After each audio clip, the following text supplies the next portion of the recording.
Құдай сақтасын, бірақ тағдыр тәлкегімен сіз өзіңіздің жақын туысыңызға бір бүйрегіңізді донорствомен бердіңіз.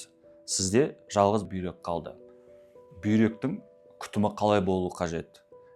Артық суықтауға болмайды.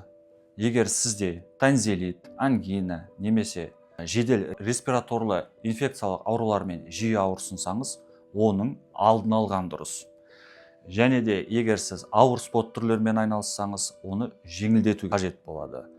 Ауырлық түсірмеу керек. Ішкен, жеген суыңызға, тағамдарыңызға мән беру керек. Ол қандай тағамдар? Тұзды тағамдар, ащы тағамдар, копченый тағамдар, газды сусындар, энергетик сусындары, темекі, алкоголь өнімдерін қолданбауға тырысу қажет.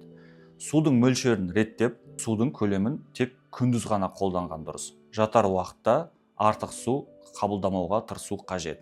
Рационды сақтасаңыз, күнделікті тағамыңыздың құнарлығын байытсаңыз, артық жарақаттардан сақтасаңыз, сізде қорқуға себеп жоқ. Адам организмі бір ғана бүйрекпен 100 жасқа дейін өмір сүреді. Тек қажетті режимді сақтасаңыз, дәрігерлердің берген рекомендацияларын ұстансаңыз, және де белгіленген уақытта дәрігердің кеңесін алып отырсаңыз, сіз бір бүйрекпен өмір сүре аласыз.